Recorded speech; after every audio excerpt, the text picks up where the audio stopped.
Hello, friends, and welcome to Jewels of Truth. My name is Daniel Fontenot. Today, I would like to ask the question, should the President of the United States issue a Thanksgiving proclamation? And right now, this is, what's the date today? This is November 23rd. We're less than a week away from Thanksgiving. I would have, had I discovered this article a while ago, I would have tried to make sure that this was uploaded on the YouTube channel before Thanksgiving. But as it turns out, you won't watch this video, this presentation, until after Thanksgiving of 2024. But nevertheless, I think it's, even besides the issue of whether or not the President should issue a Thanksgiving proclamation, the principles contained in this article by A.T. Jones are far-reaching. Are far-reaching. But let us begin. He says, the time for the usual annual Thanksgiving Day of the American people is approaching, and undoubtedly the President will issue the usual Thanksgiving proclamation. This is a reminder of the manner in which principles are trodden underfoot and how a wrong by custom may become a matter of course and soon be considered as entirely legitimate and right.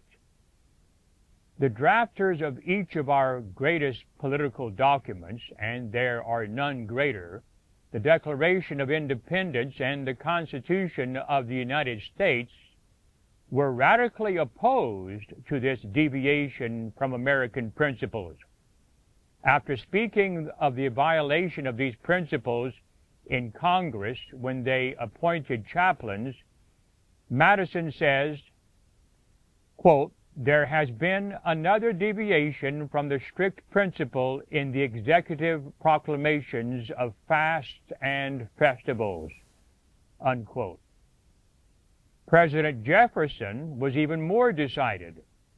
While he occupied the executive chair, he would not, under any circumstances, nor with any amount of persuasion, issue Thanksgiving proclamations. That was Thomas Jefferson, dear people. In a letter to the so-called Reverend Mr. Miller, during his second term of office, he gave his reasons for his firmness in reference to the question. In the letter, he said, quote, I consider the government of the United States as interdicted by the Constitution from intermeddling with religious institutions, their doctrines, disciplines, or exercises. What does the word interdict mean? It means to forbid, to prohibit. As an example, an act of Congress interdicted the sailing of vessels from our ports. Our intercourse with foreign nations interdicted. So,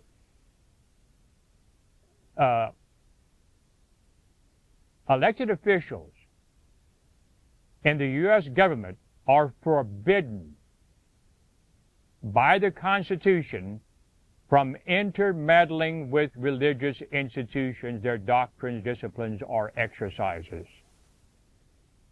7 years previous, he had declared the same thing in reply to a Baptist address. In a letter to his friend Mr. Lincoln, not Abraham Lincoln, dated January 1st, 1802, he said, quote, the Baptist address now enclosed admits of a condemnation of the alliance between church and state under the authority of the Constitution. It furnishes an occasion, too, which I have long wished to find, of saying why I do not proclaim fastings and thanksgivings as my predecessors did. The address, to be sure, does not point at this, and its introduction is awkward. But I foresee no opportunity of doing it more pertinently. I know it will give I know it will give great offense to the New England clergy, but the advocate of religious freedom is to expect neither peace nor forgiveness from them." Unquote. Chief Justice Waite, in discussing the meaning of the First Amendment to the Constitution, says that to ascertain its meaning, we must go, quote, "to the history of the times in the midst of which the provision was adopted," unquote. And then he proceeds to quote Jefferson, who, in connection with Madison, was mainly instrumental in securing the adoption of that amendment among the others. No other individual, excepting perhaps Madison, was so well qualified to interpret the meaning of that provision.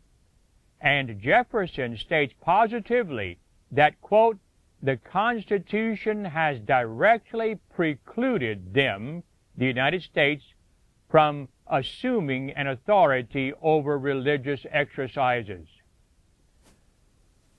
But it is only proposed, says Jefferson, that I should recommend, not prescribe, a day of fasting and prayer.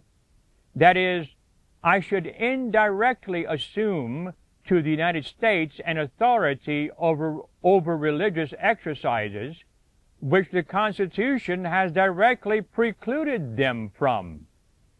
It must be meant, too, that this recommendation is to carry some authority and to be sanctioned by some penalty on those who disregard it, not indeed of fine and imprisonment, but of some degree of proscription, perhaps, in public opinion.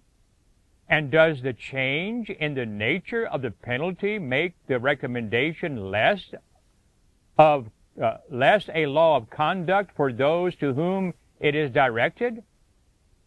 Jefferson not only considered that these religious proclamations were thus an infringement on the rights of the individual, but that they were also injurious to religion and to the state as well. "I do not believe it is for the interest of religion," he continued, "to invite the civil magistrate to direct its exercises, its discipline, or its doctrines, nor the religious societies, that the general government should be invested with the power of effecting any uniformity of time or matter among them. Fasting and prayer are religious exercises, the enjoining them an act of discipline. Every religious society has a right to determine for itself the times for these exercises and the objects proper for them, according to their own particular tenets. And this right can never be safer than in their own hands, where the Constitution has deposited it." Yes, in the hands of the religious organizations, the churches, not in the hands of the government. Thus emphatically does President Jefferson declare the proclamation of religious fast and festivals to be unconstitutional. Madison, in his letter to Livingston, said in continuation, quote, "I know not what may be the way of thinking on this subject in Louisiana," i.e., the reference to appointing a festival which was not recognized by the Catholics. "I should suppose the Catholic portion of the people, at least as a small and even unpopular sect in the United States, would rally, as they did in Virginia when religious liberty was a legislative topic, to its broadest principle." Unquote. Madison thus asserts that the broadest principles of the Constitution would entirely preclude the chief executive from thus interfering in the religious affairs of the nation, and suggests that Catholics would have the right to demand that the Constitution should be strictly adhered to. "Notwithstanding the general progress," continued Madison, "made within the last 2 centuries in favor of this branch of liberty, and the full establishment of it in some parts of our country, remains in others a strong bias towards the old, that without some sort of alliance or coalition between government and religion, neither can be duly supported. Such indeed is the tendency to such a coalition, and such its corrupting influence on both the parties, that the danger cannot be too carefully guarded against. You see what Madison is saying is he's saying guarding against the danger of, basically what he's saying, guarding against the danger of mixing church and state. Okay, you have a political official that is proclaiming a Thanksgiving day, okay, or fast for that matter. Madison is saying you cannot guard too carefully against such things. Yet, instead of guarding against this danger, we see the practice becoming more and more common, and even see the people petitioning by the thousands for further encroachments by the government on the religious rights of the individuals. Madison seemed to foresee this and emphasized the importance of educating public opinion on the subject. In a government of opinion like ours, he said, the only effectual guard must be found in the soundness and stability of the general opinion on the subject. Every new and successful example, therefore, of a perfect separation of ecclesiastical and civil matters is of importance, and I have no doubt that every new example will succeed, as every past one has done, in showing that religion and government will both exist in greater purity the less they are mixed together. Now, Madison is saying, he's assuming that this idea of mixing church and state is going to fail anyway, and people will know that. People will become aware of the truth of this matter, but unfortunately, that has not happened in this country, okay? Because people today in this country, the United States of America, are too willing to mix church and state. He continues, it was the belief of all one that the establishment of religion by law was right and necessary, that the true religion ought to be established in exclusion of every other, and that the only question to be decided was, which was the true religion. The example of Holland proved that a toleration of sects dissenting from the established sect was safe and even useful.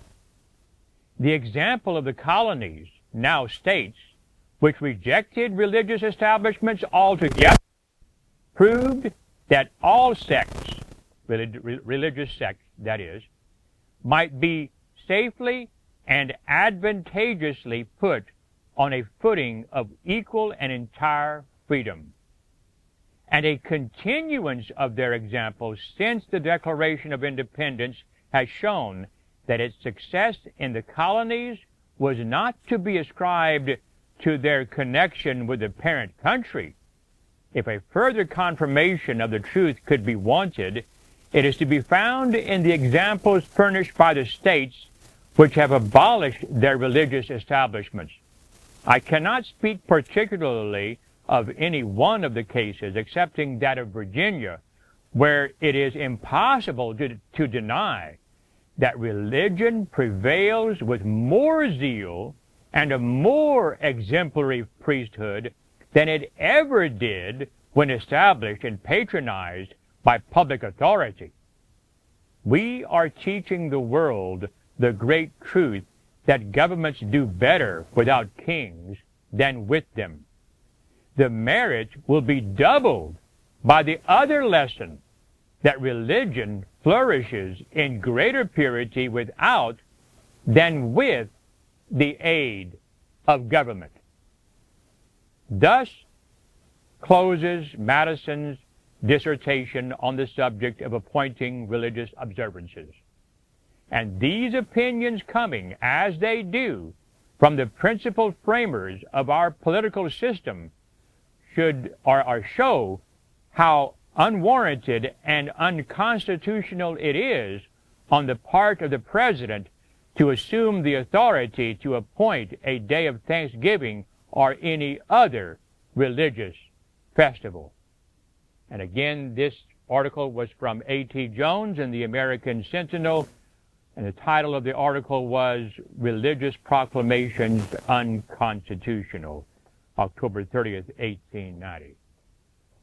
This message may have come as a surprise to some who have assumed that it would be okay for the president, or a governor for that matter, to proclaim a Thanksgiving Day. But our founding fathers did not agree.